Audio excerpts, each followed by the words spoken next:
O Senhor esteja convosco. Ele está no meio de nós. Proclamação do Evangelho de Jesus Cristo, segundo Lucas. Glória a vós, Senhor. Naquele tempo, o anjo Gabriel foi enviado por Deus a uma cidade da Galiléia chamada Nazaré, a uma virgem prometida em casamento, a um homem chamado José. Ele era descendente de Davi e o nome da virgem era Maria. O anjo entrou onde ela estava e disse: Alegra-te, cheia de graça, o Senhor está contigo. Maria ficou perturbada com essas palavras e começou a pensar qual seria o significado da saudação. O anjo então disse-lhe: Não tenhas medo, Maria, porque encontraste graça diante de Deus. Eis que conceberás e darás à luz um filho, a quem porás o nome de Jesus. Ele será grande e será chamado Filho do Altíssimo. E o Senhor Deus lhe dará o trono do seu pai Davi. Ele reinará para sempre sobre os descendentes de Jacó, e o seu reino não terá fim. Maria perguntou ao anjo: Como acontecerá isso, se eu não conheço homem algum? O anjo respondeu: O Espírito virá sobre ti, e o poder do Altíssimo te cobrirá com sua sombra. Por isso o menino que vai nascer será chamado Santo, Filho de Deus.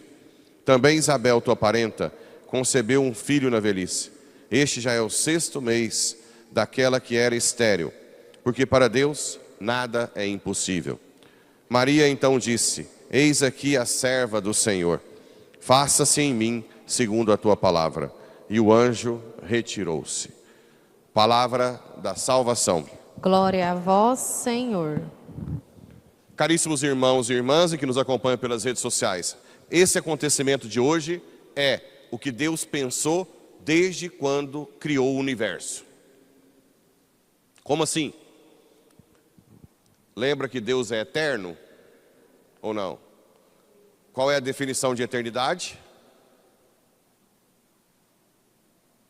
Esqueceu. A posse simultânea e perfeita de uma vida sem fim. Então eu posso dizer que Deus sabia que Adão e Eva cairiam? Sim. Sabia do projeto que ele faria para a humanidade? Sabia da encarnação de seu filho? Maria era livre para dizer não? Sim. Mas ele sabia que ela ia dizer sim? Como o filho já existia desde antes da eternidade, o que faltava era Maria, com seu sim. O resto já tinha. Então eu posso dizer que Deus guiou a história pensando em Maria, porque o filho já estava com ele. Esse é o momento, não o mais importante, que o mais importante é a paixão, morte e ressurreição de Cristo, né? Mas é um dos momentos mais importantes para a nossa salvação, a encarnação.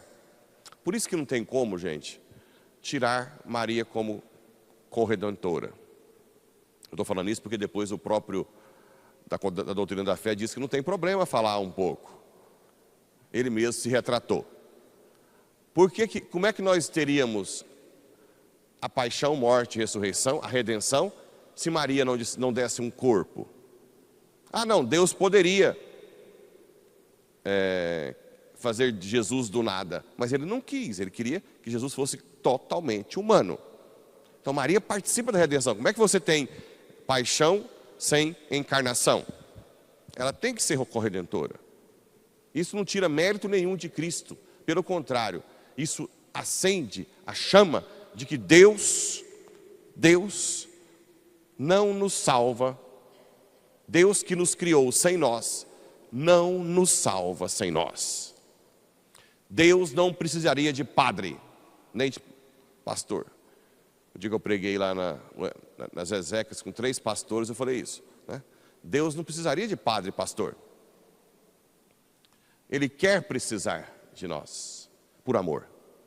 E se eu deixar de ser padre, muitas almas se perdem. Vocês, pais, seus filhos podem ser condenados no inferno por vocês, pais, os primeiros catequistas, não forem catequistas em casa. Os primeiros. Ah, mas sim, quem tem filho deve saber que aquela alma que acabou de existir vai viver para sempre no inferno ou para sempre no céu. Então, Maria recebe a visitação do anjo, né? Que diz que ela vai conceber, alegra-te, cheia de graça.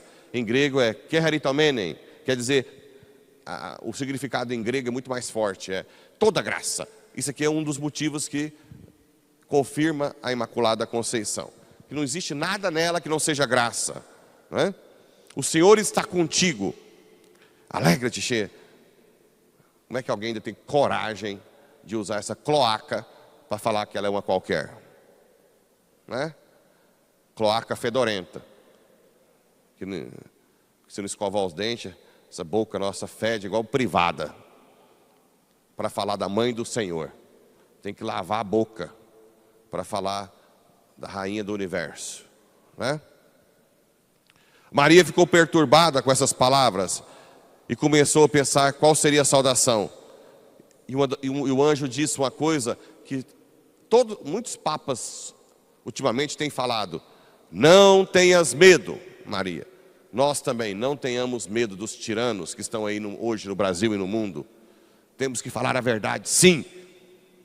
Se tiver que matar nós, mata logo. O importante é falar a verdade, é ser de Deus, é buscar a luz, né? Falar em luz, eu sonhei essa noite que na hora da consagração a hóstia estava brilhando e flutuando. E era um sonho que eu era meio petulante. Quando eu tirava a mão da hóstia, ela parava de brilhar. Vai se achar, hein? Até parece que o brilho vem da minha mão. Até no sonho a gente não presta. Já notou? É ruim de natureza. O pecado original manchou tudo. Até no sonho você quer ter o brilho que é de Cristo. É para acabar o piqui mesmo. Se eu fosse Deus, você estava enrolado. Mas nós estávamos enrolados, né? Não tenhas medo, porque encontraste graça diante de Deus. Encontraste graça. Eis que conceberás e darás à luz um filho, a quem porás o nome de Jesus. Yeshua, Deus que salva. Ele será grande, será chamado Filho do Altíssimo. E o Senhor lhe dará o trono do seu pai Davi. Isso aqui, gente, pai Davi, é por causa das profecias, né? Natã fez a profecia a Davi, que o seu filho, a sua descendência, teria um trono, um reino infinito.